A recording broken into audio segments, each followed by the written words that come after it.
Have you been looking for a modern wireless update to your favorite classic controller? If so, 8Bitdo thinks they have the answer. Let's find out if they're right.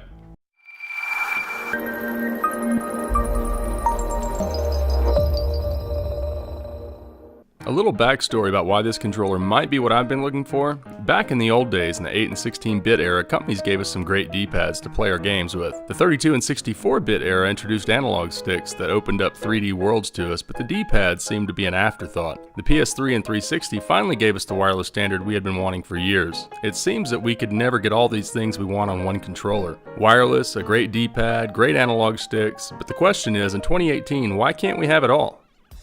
The SN30 Pro is 8Bitdo's newest entry into the controller arena.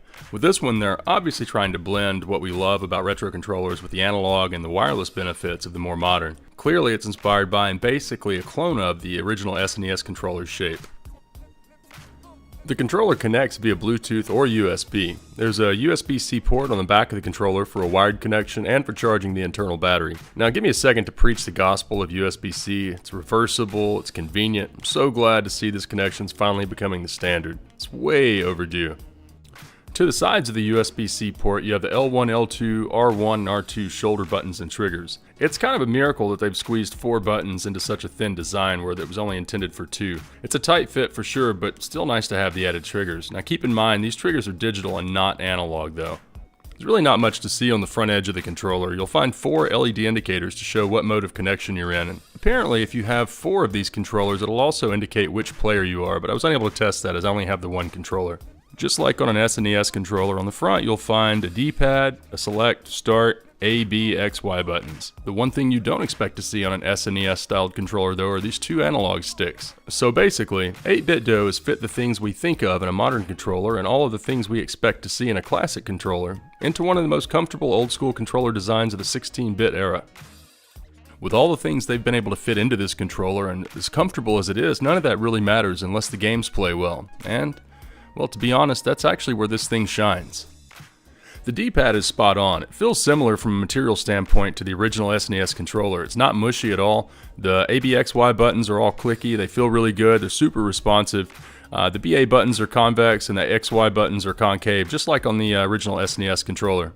Whether platforming or shooting or throwing Hadoukens in Street Fighter 2, it all feels great. And the fact that I can even play this game right now in the weird position that I'm in while standing over my DSLR with my arms fully extended while trying to watch the viewfinder is only a testament to this controller's design.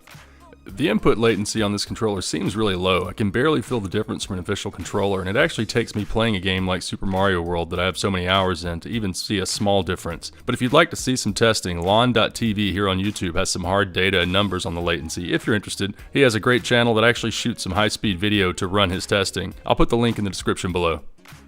I think some of the most fun I've had with this controller is playing some of the updated classics like this Castle of Illusion remake, also DuckTales Remastered on Steam. They all play so well with this controller. This controller is also instantly recognized by Steam, so I've been playing Owlboy here lately, which is a really great retro-inspired game if you haven't given it a shot yet. The analog sticks feel really good. Maybe not the range of motion of a full-sized modern controller, but still more than adequate once you get used to the sensitivity. I just find it impressive that they fit them into this form factor and kept them comfortable. Now, the only negative I have about this controller is, I'm going to let you know now, if you get it, you need to update the firmware immediately before you play, before you do anything else. It fixes some of the issues with connectivity, and it fixes the only gripe I really have with this controller, and that's the rumble. If you don't update the firmware, the rumble sounds like a cat in a bathtub. It screeches, it's loud, and it is annoying. The fact that they addressed it and it's only a 5-minute process to update the firmware is the only reason that I'm really not marking off for that. But I do want everyone to know, I don't want you to get this controller and not know that and start it up, because it might give you a heart attack. It's so loud.